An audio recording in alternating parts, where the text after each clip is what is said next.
Welcome to Books to Better Your Life. I'm so glad you're here. In this podcast, you'll find practical tips, quick recaps, and doable challenges inspired by some of the most impactful personal development books. You'll also get a behind-the-scenes look through author interviews, discovering the journeys and insights that shape their work. I'm Anne Brinkman, a habit and mindset coach who loves helping people find the tools that fit them and to get them started on the life they want. Ready to dive in?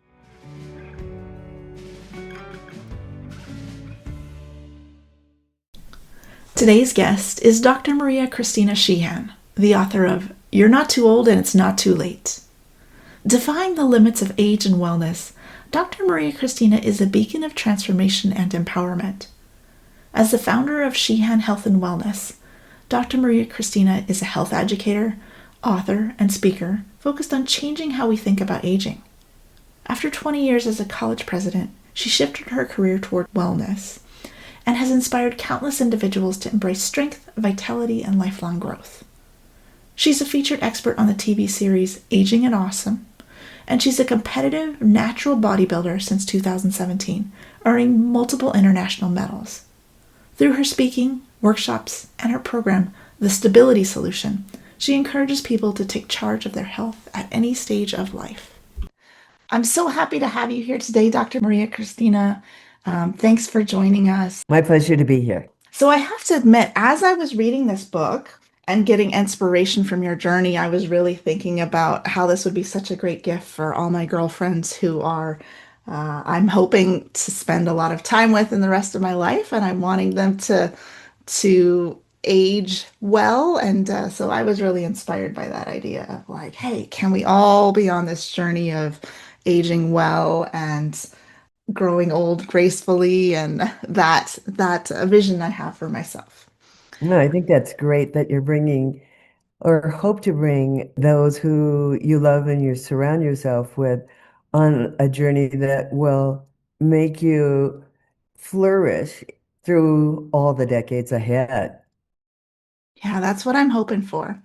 And I know we talked before about your journey, but I think it's really valuable for our listeners to hear about you sharing that journey as well. So can you walk us through what prompted you on this book and this journey to being this role model for healthy aging? Well, I think the hard part starts around 50. Okay. And so our body changes, we slow down a little bit, but by 60, it's getting pretty bad. We have no plan. I had no plan. Okay. So by 69, I'm like, uh-oh, I'm knocking at the door of 70. And what is that going to look like? What will that be? Because up to the point of 69, I was aging pretty stereotypically, which means you're slowing down, you're thinking that that's just the way it is. The docs are saying walk, because they don't know what to tell you what to do. Mm-hmm. Lose weight, but they don't have any ideas for how that should happen. So now you have no exercise plan. You think, it's just the way it is, and you don't know what to eat. So things are where you could drop weight easily in your 40s by skipping a dessert, being careful on a weekend. That does not happen because our metabolism changes. And so what we could get away with in our 40s, early 40s, we cannot get away with in our 50s, 60s, and beyond. So at 69, I had a decision to make. Was 70 going to go like the late 60s, or could it be different? So I thought I don't want it to go the way it has been going because it's pretty dismal in terms of being a fat old, out of shape, dependent lady. Or could it look like something else? So I was trying to figure out what that something else could be. And my financial advisor, because I had worked for 20 years as a college president and I had been in education for over 40 years. And so my financial advisor had been working with me for, over a decade, and he had seen me plump up over the years. And he's the one that said, you should see my trainer. And that kind of started my journey. And I thought, oh no, I'm not going to pick up a weight. Don't you? They're going to, oh my gosh, you're going to get those big, hulky muscles. It's too hard. But I was so desperate, I thought, okay, I'll go. And so I went. The trainer was a major bodybuilder, international competitor, award-winning guy, and very old school. 36 sessions. And it seemed like a lot of money to pay up front. But all the trainers, you charge up front. So I thought, oh, okay, well, 36 sessions, I'll be good. Well, in 36 sessions, you're learning how to train. It's a lifetime adventure. But what I learned in those 36 sessions was, wow, I can get stronger. Wow, I'm starting to look different in my body and feel stronger and more confident in my body. And that's what you lose when your body starts going downhill. Your confidence goes with it, and you just you settle. And we don't have to settle. I found out we don't have to settle. So that was what started my journey. Now, just the strength training alone, which is so essential for how we're going to age and how long we're going to live. There's that relationship. But it's not everything. And so I was getting stronger, but I still didn't have that nutritional piece in place. And if you don't have that in place, you're working against yourself. Okay, so you're getting stronger, but your body is not working to its maximum level of effectiveness. You're not getting that tone, that surge of extra energy you can get when you use food the right way. So then I became a health coach. That's when I got the nutritional component, putting together with the strength training program and the mindset issue, which I think we're going to talk about too. Yes. And it sounds like it wasn't necessarily simple. You started on this path of going through a bodybuilding regimen, really, and but lots of other components really led to this transformation you went through. And listeners don't get to see how youthful and vibrant you are, and this really challenges the way many of us think about aging. And I know you started this journey when you were 69 and 71, you were doing bodybuilding competitions. Is that right? That's right. Okay, so something I thought would never be possible, and what we don't know as women is how quickly our body can respond to doing the right things for it. It really can transform very, very rapidly. Within a 6-month period of a consistent program, you're really seeing dramatic changes. So the body that I had at 71 was the body I never had in my 50s, never had in my 60s. So I competed from age 71 to age 76.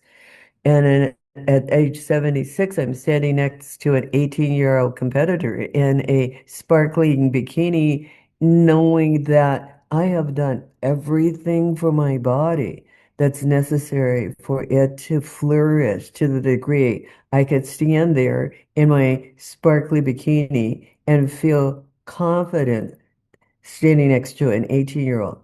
And what it did for the 18-year-old is to say, oh my gosh, you're not dead at 70, And there's life. And so a lot of these competitors, it was an eye opener for them who, for the most part, stopped competing in their early Mhm. 50s. So you would see very few 60 to 65-year-old competitors. That's almost gone. And by the 70, there's no one. And by, past 70, there's absolutely no one. So where are these women? When the men are there, they're competing into their 80s and 90s, and the women are gone. And so I think part of it is that we don't have any models. We don't see anybody. So we think, okay, well, that's just for the men, and that can't happen for a woman's body. But it absolutely can happen. But we don't see those models, so we don't think it's possible. hmm Yeah, like you said, we have so many models of this is the way it is, of non-healthy aging, of kind of going into that decline. So this is such an important example you're providing for all of us. And I was curious too, how old are you now? I'm turning 80 next Whew. week. Okay, wow. I would not have guessed that. And how old do you feel? Um, I certainly don't feel stereotypically 80. I would say I am probably feeling in my 40s, okay, because in your 40s you have a lot of energy. And I could remember doing some athletic things in my 40s that I can absolutely do better now in my 80s. And that's what we don't know. We don't know that our bodies can actually get stronger every year. We expect decline, and it accommodates us. It absolutely accommodates us because we then lean into, I can't do. And then we don't do anything. Yeah, wow. I see examples of that time and time again.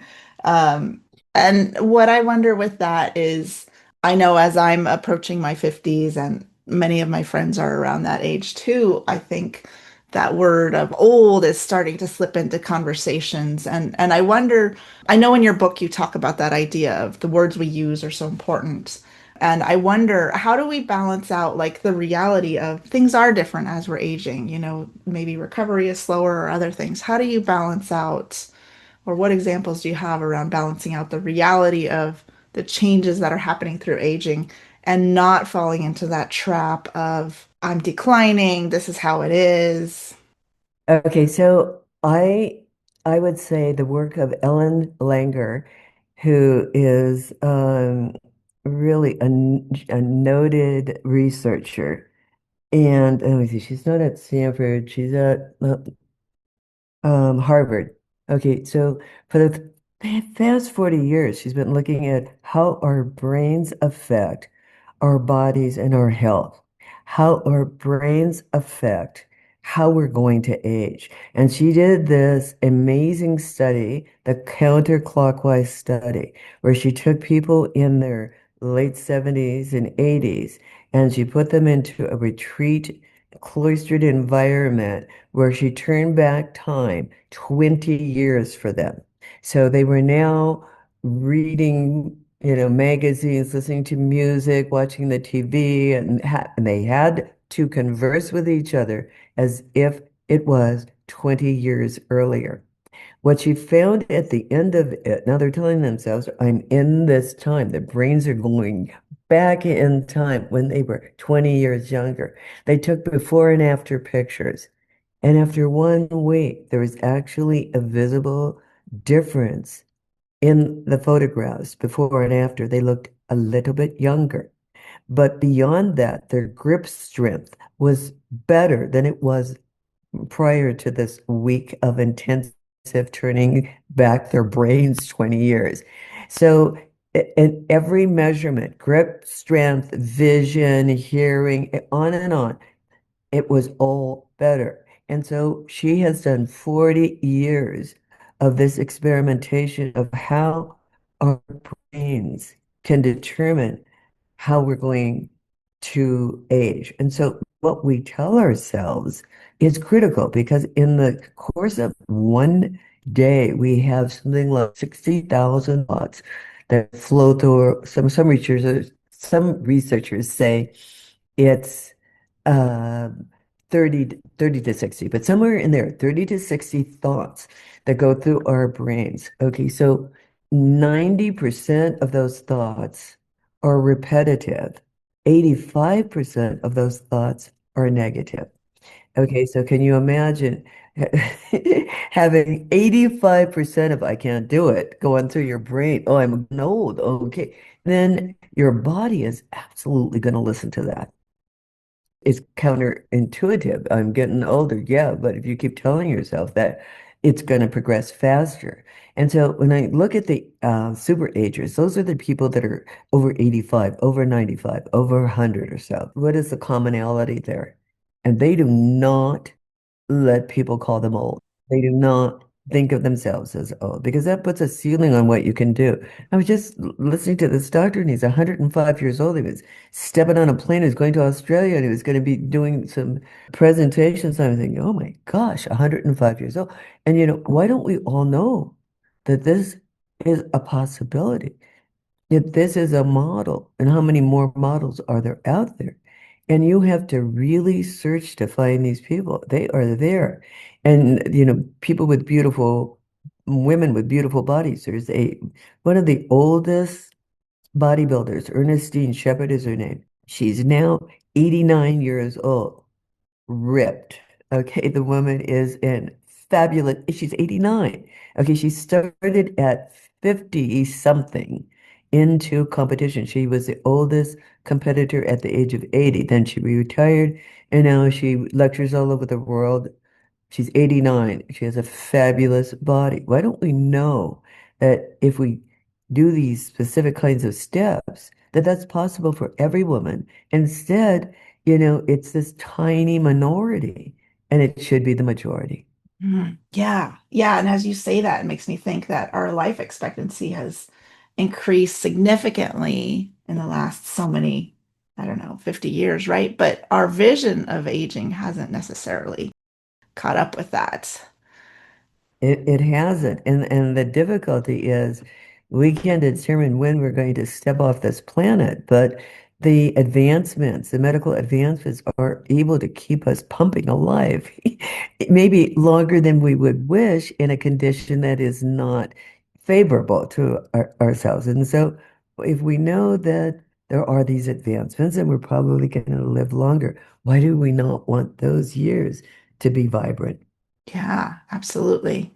And I think lots of times we don't think they can be, right? We just assume, oh well, it's gonna be like everybody else is showing, right? Of walking slower. Absolutely. And so there's some research about walking slower. And so I quickened my pace because the research says that your gait, and the slower it is, the closer you are to your final end. Okay, that's motivating. I'm gonna go walk faster too. And that reminds me of this idea you said in the book about that muscle is a secret to vitality. Can you tell us a little bit more about that? It is indeed. So there is a researcher, her name is Dr. Gabriel Lyon. And Dr. Lyon she's now a bodybuilder, but she coined this phrase. Muscle is the organ of longevity. So, in her research, which spans about 25 years, what she's been able to discover is that skeletal muscle is a significant predictor of how long you're going to live, as well as your vitality during those extended years. So we don't give that enough credibility. We don't talk about it enough, especially as women. We don't talk about it at very much at all. So for women, it's all been cardio, cardio, cardio. And that's great. If you talk to the doctors, as I said, they'll say, oh, you're older, you're over 50, now you got to walk. Yeah. So walking is very good. Breath control, using your breath, getting sunlight, being outside. That's all really good, cardio related. But if that's all you have, you're not building skeletal muscle. For building skeletal muscle, you got to have two things. Your protein intake has to be top notch, as well as your strength training, which does not mean all day in the gym. Absolutely not. And that is what stops most of us. That's what stopped me, is thinking, I don't want to spend half my life in the gym. That's not any fun. So you think it's going to be that, so then you don't start the journey. So what my book is about is these micro steps, that what you can do that will make an impact. And you might think at the time, oh, that's nothing. Oh, it all adds up. It is something. So having those little weights around the house, and it can be light weights. And even though you're working with light weights, and you just increase the number of repetitions so that you do get that resistance, that extra force. So the last 3 reps that you do that should be a stretch. And that's kind of how you know how many reps should you be doing, how heavy should you be going. So you're going 8 to 12, sometimes 15 repetitions for each set that you do. And you only need to spend minutes a day. And so in the book, I kind of walk through some of the things that you can do that just take minutes a day. It adds up, and you can create great strength through these small steps. I love that approach of little incremental steps. And your steps started with that bodybuilding. And what's your exercise regimen look like now? So let's see. I train as I have trained for the last 10 years, which is 3 times a week for just an hour with my trainer. Now that's intensive, it's intensive training. And so, like right now, I can pull my full weight. I can pull 125 pounds. I can pull that. Okay, when I started 10 years ago, 20 pounds was hard. Now 120 pounds is what I can do, and I can do more next year. So it just keeps getting better. So I train 3 times a week to answer your question, 3 times a week. And then I had been doing yoga once a week, and now I felt I was strong enough to try something else more exciting. So I started gymnastics about just less than a year ago. So one of the things that's so important that no, one of the things about gymnastics that's thrilling is overcoming fear. That's exciting. Making progress. That's exciting. Increasing your balance. So I'm on the balance beam. And because we, as women, we suffer with that loss of muscle, okay? And so what happens is we get weak and we're at risk for fall. So if you fall and you break something and you're over 60, you have a very high increased rate of mortality or permanent disability. So it's really important to increase that. So I have gained even in strength training, better balance, and we work on balance. But now that I'm taking that to a new level on the balance beam at 80, right? Okay, so if I can do it at 80, I can also do it at 90. Okay, so this is what we don't know. It's not going to get worse. If you keep at it, it gets better. It does not get worse. It's when you stop, that's when your decline begins. So now I'm doing things I never thought I would be able to do, learning things. And so here's the other thing about combining something that's mentally challenging with something that's physically challenging is the one thing that Alzheimer's researchers are saying is a preventative measure. As a preventative measure. So not just crossword puzzles. So I missed that. What's the Oh, preventative measure okay. that's So there? the It's that combination, combination. absolutely, of something that is physically challenging. So your brain is having to figure out, okay, your body is having to figure out what has to tense up, what has to be in this alignment. And your brain has to say, okay, wait, this foot has to go here, this hand has to go here. So physically and mentally, you're combining something that's very challenging at the same time.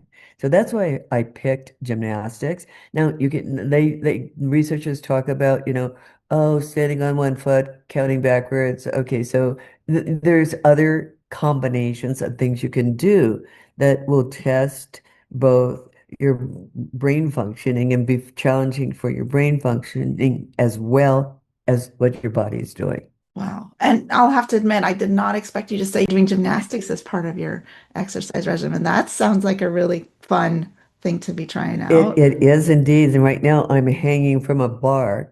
And so at 50, you should be able to hang from a bar with your full weight at for 1 minute, okay? And if you haven't been doing it, most people can't do it for more than a few seconds. It's the same as standing on one foot.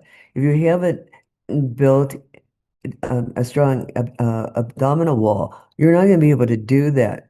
But the exciting thing is how quickly you can build back that strength so that you can do it. So now I'm up to 1 minute and 6 seconds hanging full body weight. And I'm now doing pull-ups. I've never, no, not pull-ups, but chin-ups.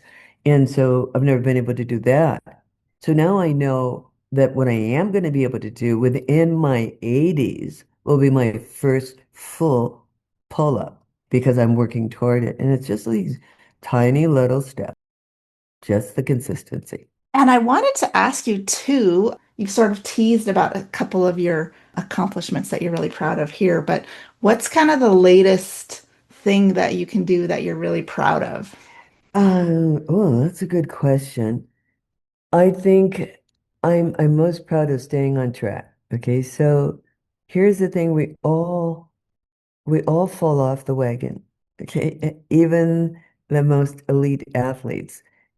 I'm looking at my trainer who's been in the business for over 30 years, and even he falls off the wagon. Okay, so falling off the wagon means you're not at your peak weight. You know you're not doing what you should be doing to keep your body functioning at its top level of performance. And so the thing about that is you can always get back on track if you know what to do. And the problem that most of us have is we don't know what to do because we don't have a plan. But if you're in the training business, if you've been in a plan, if you've been in a program, you now know what to do, right? You now know what to do. So if you slip off, then okay, I got to get back on track. And this is what I'm going to do because this is the plan that keeps my body working as it should. So I guess I'm most proud of staying on track and getting back on track and knowing that this is not a one and done. I mean, it is a lifestyle, and it doesn't mean you have to live in deprivation because you don't. So years ago, there was this first fitness influencer on black and white TV, and his name was Jack LaLanne. And Jack LaLanne was the first person to show how you need to move your body and talk about fitness. Now, it was in the 50s and everybody was watching him, but most people weren't doing anything, right? So it didn't work out too well. But one thing that he said is that if you have $1,000 in your checking account, you can cash a check for 250. And what he meant by that is when you're top level of conditioning, you're at $1,000.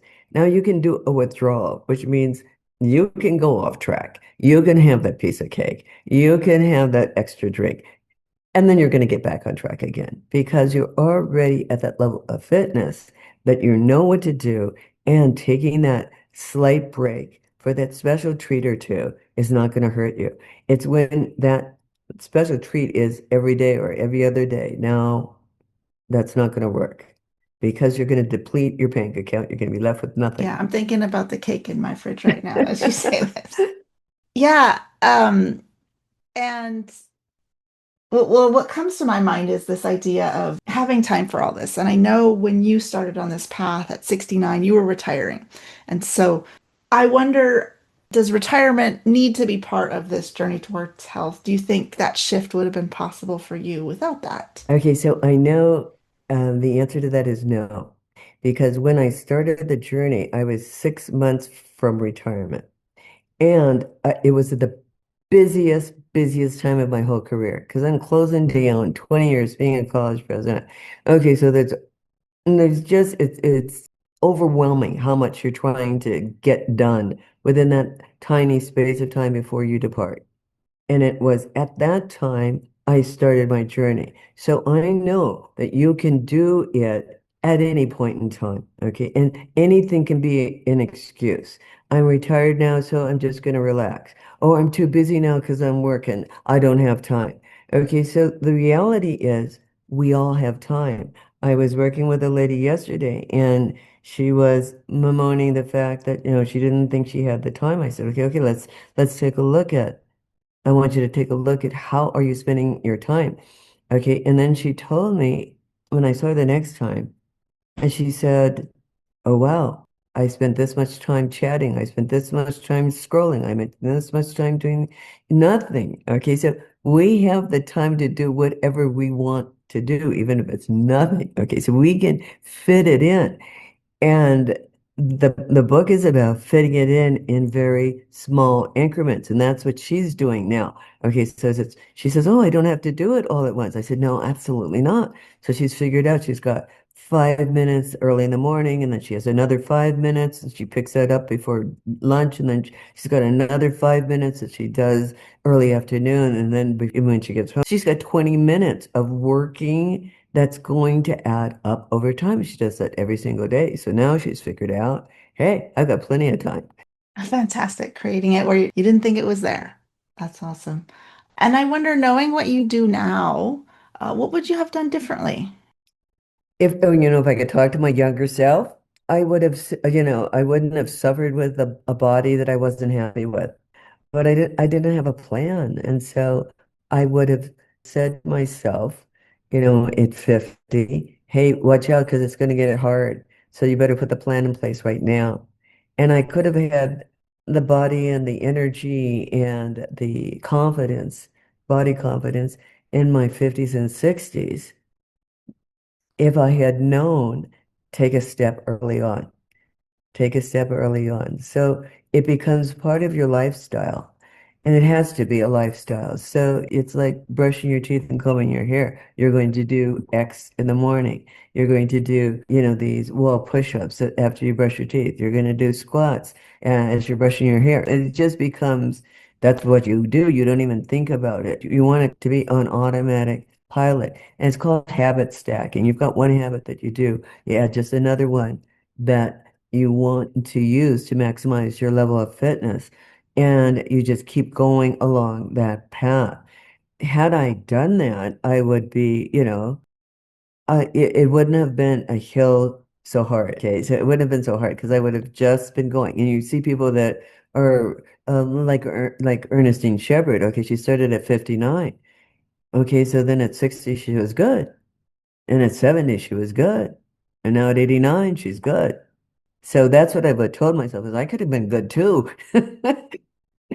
earlier, earlier than now. What would you say then to someone else who's starting on this journey at whatever that might be, 50, 60, 70, and who's like, oh, I can do this too? How should they get started? Okay, so you want to pick an easiest path possible, okay? Because you want to give yourself a reward for what you're doing.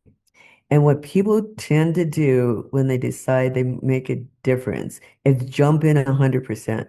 And then it's overwhelming, and then you can't do it. So I would say make it easy. Make the success one that cannot fail. 5 minutes here, 5 minutes there. You can do that, and you're not going to fail at that, right? So once you've mastered something small, you can add something more. Start with 5 minutes. Start with a wall push-up of five. Start with two squats.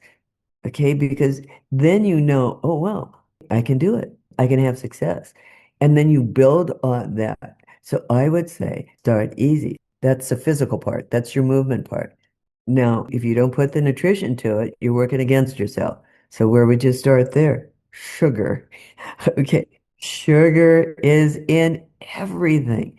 Okay. Now, you're not going to be able to eliminate it completely, but what if you could take a look at what you eat on a regular basis that has a lot of sugar in it, and that one thing you say, okay, that's out. Okay, let's say it's a Diet Coke. Okay, I'm not going to do that anymore. No more Diet Cokes for me. Let's say it's a muffin in the morning. Oh boy, are you going downhill then? So you're not going to have that muffin, that one thing. So you just pick that one thing. And once you master that one thing, then you can go on to the I love next. that. Again, starting small. And then I'm going to ask you some personal advice because I know one of my personal challenges is falling into that trap of, yeah, I can do this. I can start at any time. And then tomorrow, I'll start tomorrow. And then it keeps getting pushed off and it doesn't feel urgent. What would you say to myself who's in that, like, yeah, I'll do it. I'll get there. Okay, so that's such a good question because we are procrastinators. We like to put it off. We like to think that there's always tomorrow. And in fact, there is tomorrow. So you have to say to yourself, at what point do I want this to be good? Today or sometime way in the future? So it can be good today if you start today. But if you don't start today, nothing's going to change. It's how important is it to you to make today the best that it can be? And if it's not, and you think when you put it off into the future, then you're just retarding the benefit you could get right away. It's like what I would have told my younger self is don't put it off. You could have the body that you want in your 50s, but you're not going to have it if you do nothing. If you wait, it's just going to get harder because over years you're going to get weaker. You're going to lose your muscle mass. Bone density is going to decrease. Your energy level is going to decrease. So everything's going to get worse. So the more you put it off, it's going to get worse. The weight's going to come on and it's harder to get it off. Everything's going to get harder if you wait till Well, I tomorrow. know already from our conversation that after this conversation, I'm going to go walk faster and sign up for the gym. So, if people take only one thing away from your book, what do you want it to be? Well, I think that it's really in the title of the book. You are not too old at whatever age you are. And it's never too late. Start now. Start now. I wish I had started earlier, but thank goodness I started now. And know that the journey just gets better. We don't know that we can get stronger. We do not have to decline. I guess that would be the one thing. We don't have, as women, we do not have to decline. Yeah, I love it. I love it. And you give some options in your book around ways you're supporting people. How can our listeners connect further with you? Any teasers of ways they can work with you that you want to share now? I do have a 6-week online program for ladies that want to get stronger, and it's amazing. You can double your single leg standing ability by one, you can double it within 6 weeks. Okay. So I take you through in 6 weeks balance practices and exercises. So now you have a plan. So that's a 6-week program. On my website, I have the free chapter, the first chapter of the book. So you can see, gee, is that something that I would like? And then I always love to answer questions. And so you can reach me on my website. Wonderful. Awesome. Well, I've so enjoyed our conversation today, Dr. Maria Christina, and I really encourage our listeners out there to pick it up. You're not too old and it's not too late. Thanks for joining me here today. It's been a pleasure. Thank you so much.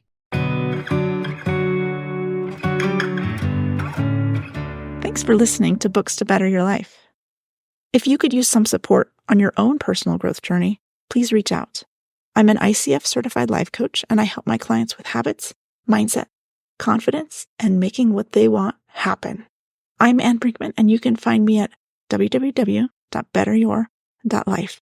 That's .life, not .com. Choose the contact option to send me a message and schedule a chat.